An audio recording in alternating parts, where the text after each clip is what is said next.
This is the second of two short videos on how to make a histogram in Excel. In the first video, we reviewed the use of the histogram tool under the data analysis menu. Here we're going to review how to use the frequency function. And the advantage of using the frequency function is that it allows you to change your bins on the fly and have your chart update automatically, which you can't do using the histogram tool. And with the histogram tool, once you've got the bins fixed, you can't update them and have the chart update automatically. Okay, so we're using the same data as we used in the previous example. So our data is the level of interest in the search term standard deviation from Google Trends.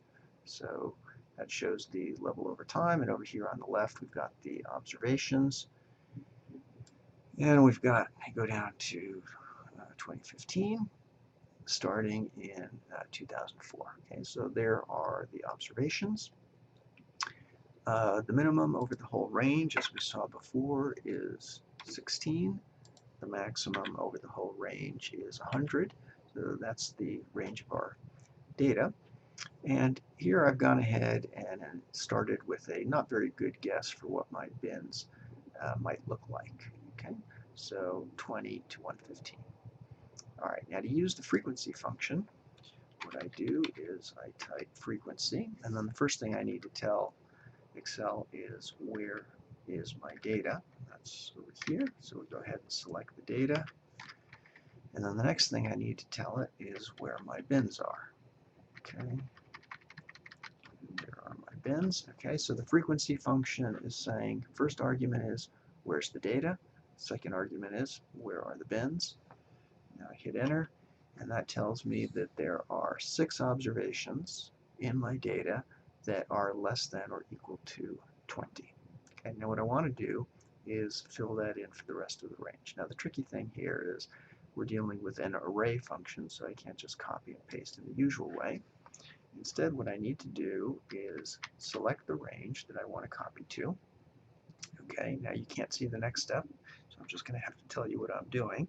I'm pressing F2, right, and now I type Control Shift Enter, holding all 3 at the same time, and that fills in the range. So again, I typed in the frequency function that you see there, and then to fill out the rest of the range, I selected the range, I pressed F2, and then I pressed Control Shift Enter, and that pasted the array function to the rest of the values. Okay, now the advantage is, so this tells me the number of observations within each of these bins, and the advantage is that these will update as I change the bins. So for example, if I made this say 0, now you can see, well, there are no observations that are less than or equal to 0, but all the observations between 0 and 25 now get counted into that bin. So that'll update automatically. Now once I've got those values, I can use them to make a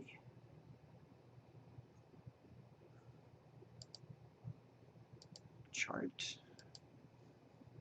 And so there's what I've got so far for my histogram. Don't need that. And don't need those. Okay, now maybe I'm not very happy with the way this looks. Now, of course, the other thing I need to do is tell it where my bin labels are. So we'll select the data, and I'm going to pick for the horizontal axis, edit, I'll pick bin labels. Okay, and there's my histogram.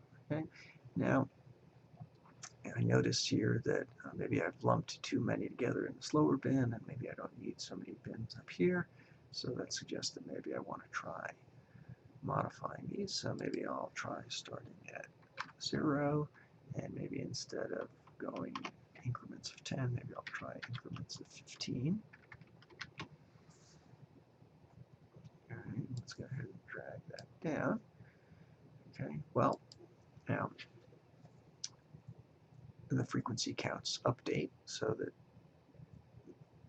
this gives me the 0 to 15, 1 to 15, 16 to 30. I've got 18 observations there, and so on. So the chart is updated.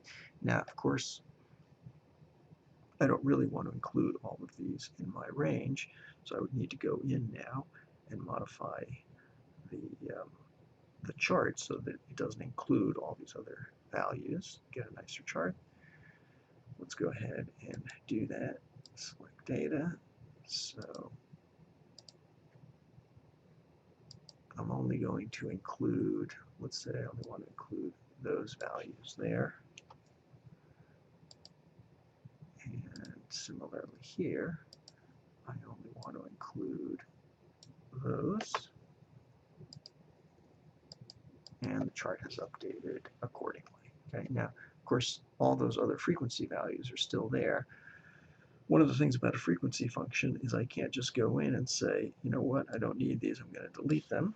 If I try doing that, Excel will say you cannot change part of an array, because Excel thinks of, when I copied the frequency function throughout this range, Excel now thinks of this as a single array and doesn't allow me to change part of it.